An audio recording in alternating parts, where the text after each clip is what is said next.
Dubartiin tokko ulfata ishee akkamittiin beekuu dandeessi? Akkamitti beekuu dandeenya? Dubartiin ulfaa tokko gaafa ulfataatu mallattoon jalqaba irratti mul'atu maayinni akkasumas immoo qorannoon guyyoota muraasa keessatti ulfata ishee nutti immoo qorannoo akkamiiti kan jedhu wal duukaa ilaallaa jechuudha.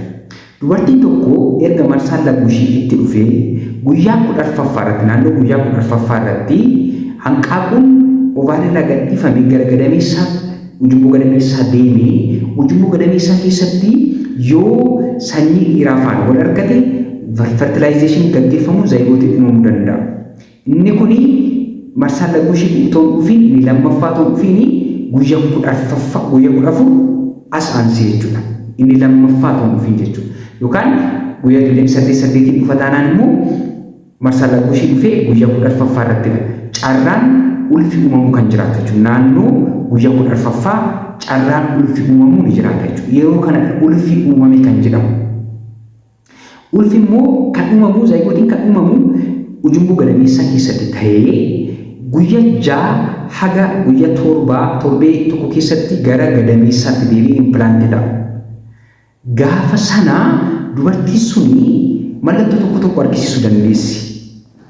Kanaaf dubartiin tokko ulfoofte kan jedhamu yoo marsaan laguu ishee gaafa hafuutoon taane marsaan laguu ishee inni xaanu toonafi dubartiin sun torbee 2 dursite ulfa turte jechuudha. Ulfi kan uumame torbee 2 durseedha jechuudha. Dooktarri tokkos akkasuma dubartiin sunis kan baay'ee shakkan mallattoon jalqaba ulfa ta'uu dubartii tokko ibsa jedhamee yaadamu marsaan laguu isaanii hafuudha. Guyyaa dhufuu qabutti marsaan laguu isaanii yoo hafe yoo dabarse guyyaasa dubartiin sun ulfa ta'uu ishee shakkitee dhufti. Hakiimni sunis guyyaan kun dabarsee dhufetti ulfa akka taate ulfa ta'uu dandeessi jedhee waan yaaduu fi qorannoo ulfaaf gochuu danda'a. Garuu dubartiin sun otoo marsaan laguu ishee lammaffaan hin hafin torbee 2 dursite ulfa turte. Kanaaf dubartiin sun ulfa ta'uu ishee otoo marsaan laguu ishee lixxaan nafin iyyuu otoo dhiigaan teessi ta'ee otoo pireedeeshinii lammaffaa hin gahiin guyyaa 3-4 dursee dhiigaan ulfa ta'uu ishee beekamuu danda'a. Qorannoo dhiigaan jechuudha. Seeram bittaa HCGtiin beekamuu danda'a jechuudha.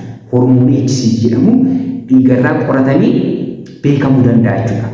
Kun immoo guyyaa 6 haga 10 keessatti yookaan 7 haga 9 kan jedhu jira. Dubartiin tokko ergaa ulfi uumamee dhiigaa qorannoo gochuutiin ulfa ta'uu ishee beekamuu danda'a jechuudha. Kan guyyaa 9 kan guyyaa 7 nutti himuu danda'a jechuudha. Qorannoon dhiigaa. Qorannoon fincaanii haga guyyaa 10 haga guyyaa 14 fudhachuu danda'a jechuudha. Ergaa dubartiin ulfa taate yookaan ulfi erga uumame jechuudha. Kana jechuun naannoo marsaa laguu ishee saxxaanu. Naannoo marsaa laguu ishee lixxaanu yoo hafe yoo qorannoo fincaaniitiin goone ulfa ta'uu ishee beekuu dandeenya jechuudha. Mallattoo akkamii immoo argisiisti dubartiin tokko ulfa yoo taate.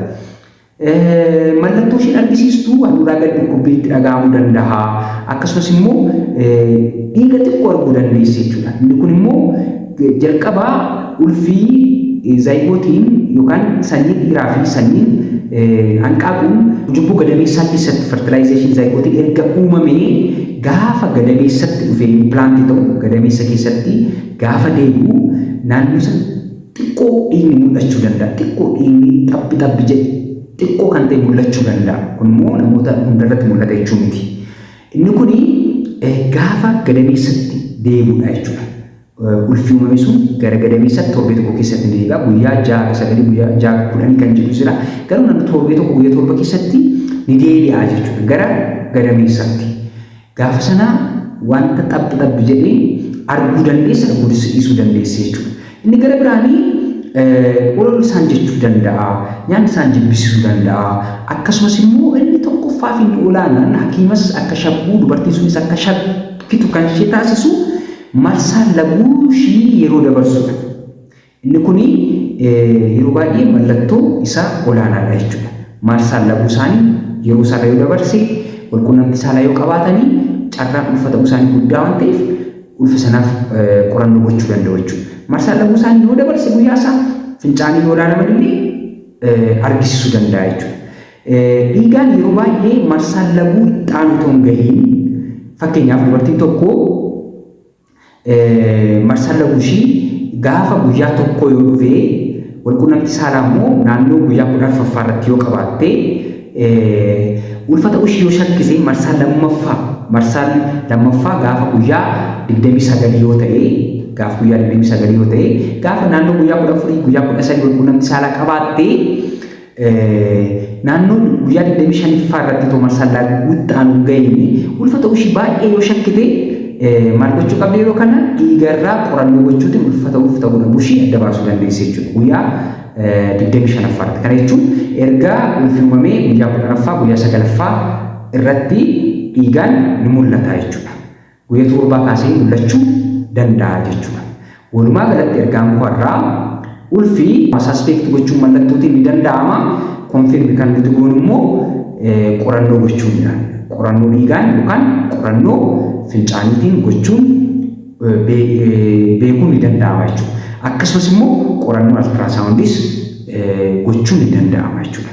Kanaaf dubartiin ulfaa tokko karaa kana ulfa ta'uu ishii beekuu dandeessi jechuudha. Waan afaan turtaniif galatoomaa Dr. Wombashaanaati.